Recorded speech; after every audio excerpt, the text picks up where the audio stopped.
All right.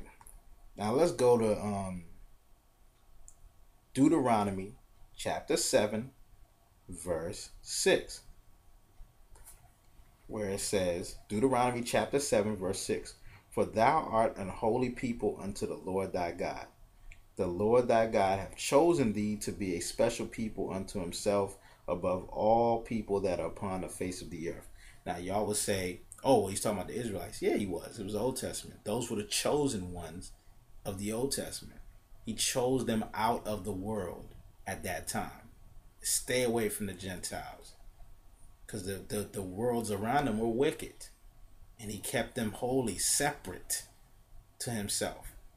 Just like today, now that he's engrafted the Gentiles in, he keeps the chosen ones. Nobody comes to the Father unless he is called and drawn. The ones that he has called out, just like he called out the Israelites in the Old Testament, he calls out the Christians today. Okay, that doesn't mean that we replace the Israelites either, because the Israelites will be brought back in as well. Okay, after the fulfillment of the Gentiles, but it's the same way he called us out now, and now we're out of the world and separate of the world, and the rest of the world hates us and wants to get rid of us. They want to get rid of the Bible. They want to get rid of the the the the the commandments of God. They want to get rid of God right now. The same way in the Old Testament where they wanted to get the rest of the world, the rest of the Gentiles wanted to get rid of the Israelites. So let me keep going. Okay, I just had to explain that. Above all people that are upon the face of the earth. The Lord did not set his love upon you, nor choose you, because you were more in number than any people.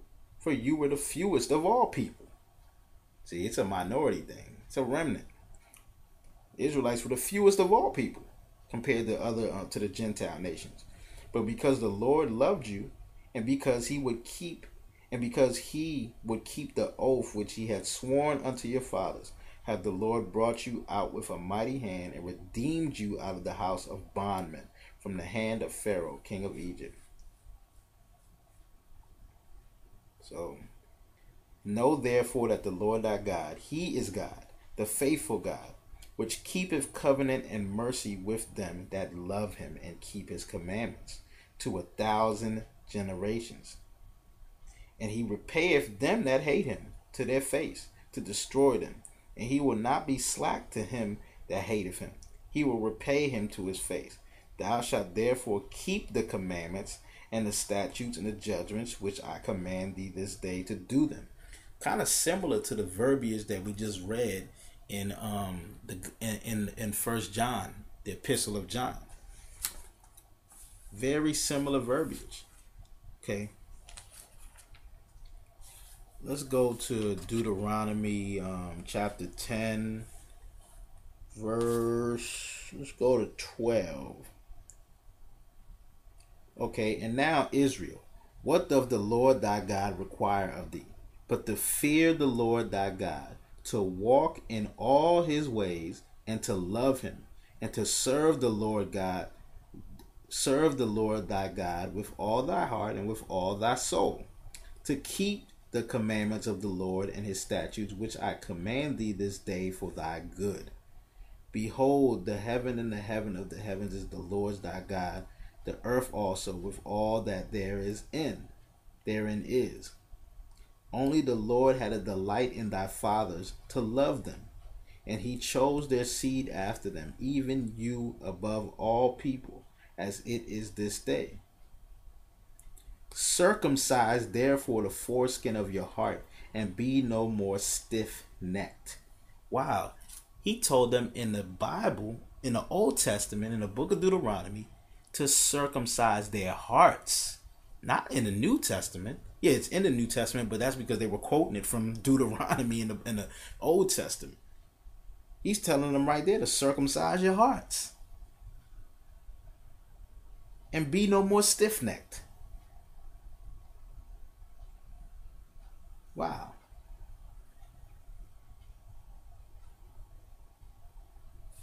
Then he says, For the Lord your God is God of gods and Lord of lords, a great God, a mighty and a terrible. which regardeth not persons, care about persons, nor taketh reward. He doth execute the judgment of the fatherless and the widow, and loveth the stranger in giving him food and raiment. Loveth the stranger. Love ye therefore the stranger. So he just told him to love God with all your heart and all your soul. And now he tells you to love the stranger. Sounds very similar to love one another. For ye were strangers in the land of Egypt. And what I say, you love one another because you put yourself and say, that's me. That could be me. I want to treat them how I would want to be treated. So now he's saying you love the stranger because at one time you was a stranger. You love your enemies, your sinners, the people in the world, because at one time you were in there. That's why we go in there and try to save souls and bring them out of the world. This is Old Testament talk, though. Thou shalt fear the Lord thy God, him shalt thou serve, and to him shalt thou cleave, and swear by his name. Let's go to verse 11. 11:1. Therefore thou shalt love the Lord thy God, and keep his charge, and his statutes, and his judgments, and his commandments always. I mean, it don't get much clearer. Let's go to Deuteronomy chapter 11, verse 13 then, where it says, And it shall come to pass, if you shall hearken diligently unto my commandments, which I command you this day, to love the Lord your God, and to serve him with all your heart and with all your soul, that I will give you the rain of your land in his due season, the first rain and the latter rain, that thou mayest gather in thy corn and thy wine and thine oil. Now, he just said it again. That's what he commanded them to do. It's not a new commandment. This is the commandment of old. That's what they said in the New Testament, because they knew the scriptures. For if you let's go to stay in chapter 11 and go to verse 22. Verse 22, Deuteronomy 11:22. For if you shall diligently keep all these commandments which I command you to do them, to love the Lord your God, to walk in all his ways, and to cleave unto him. Let's move up a little bit. I just saw something. Deuteronomy 11, chapter 18, where he says, Therefore shall you lay up these my words in your heart and in your soul, and bind them for a sign upon your hand, that they may be frontlets between your eyes. That's the same thing we read before. And you shall teach them your children, speaking of them when thou sittest in thy house, and when thou walkest by the way, when thou liest down, and when thou risest up. Now I know the Jews today, they wrap that thing around their arm, and they put it on their head as well. So that's what they do. But is that what he was telling them to tell their kids about this little box? Okay, you can tell them about it, but the key is you're supposed to tell them to love God with all their heart and all their soul, and put the words of God, the commandments, into your heart. That's what you're supposed to be teaching your kids. But let's keep moving on. I mean, this is the Bible, man. I just thank God for it. I thank God for his guidance and his love as a father. Let's go to Deuteronomy chapter 19, verse 9. Deuteronomy chapter 19, verse 9. If thou shalt keep all these commandments to do them, which I command thee this day, to love the Lord thy God, and to walk ever in his ways, then shalt thou add 3 cities more for thee beside these 3.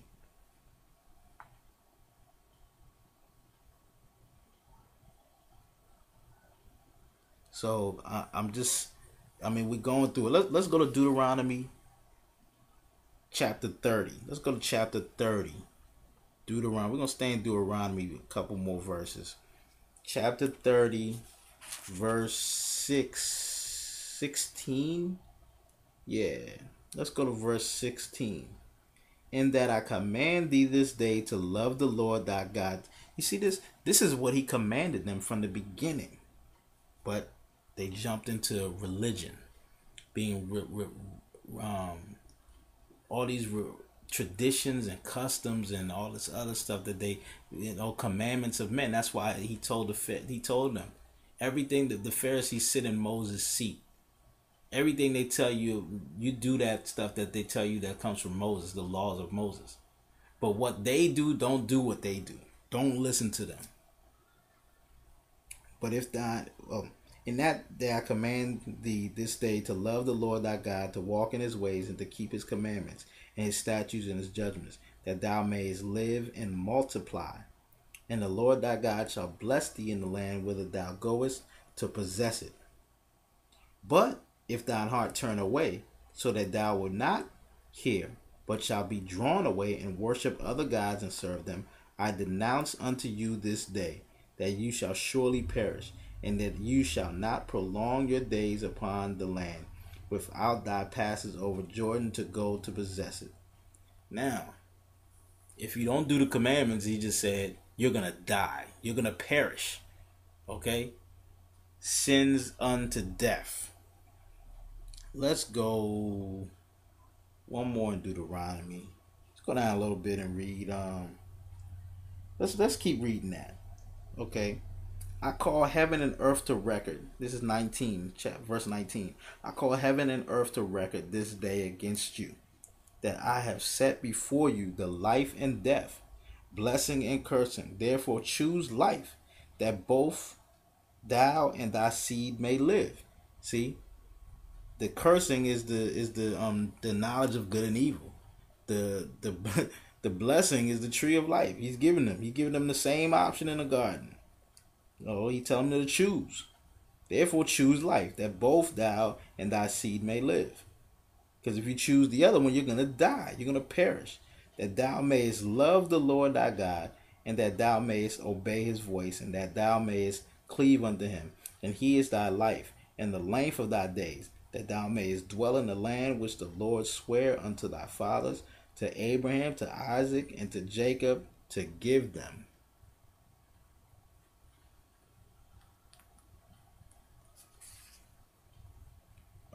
Let's go over to Joshua chapter 22. Joshua chapter 22 verse 5. Okay. And it reads, but take diligent heed to do the commandment and the law, which Moses the servant of the Lord charged you. This is what he charged them. To love the Lord your God, and to walk in all his ways, and to keep his commandments, and to cleave unto him, and to serve him with all your heart and with all your soul. That's the commandment that he said is the old commandment. To love one another. To love God with all your heart and all your soul. Now Jesus came and added love one another. But even that is in the Old Testament, as we read, when he said to love even the strangers. Okay, because you were a stranger at once. Let's go over to Joshua 23, chapter 23, verse 11. Take good heed, therefore, unto yourselves, that ye love the Lord your God. And this is not being taken out of context at all. It's just pointing out the actual commandments that he gave to them, okay? The commandments that he gave to them.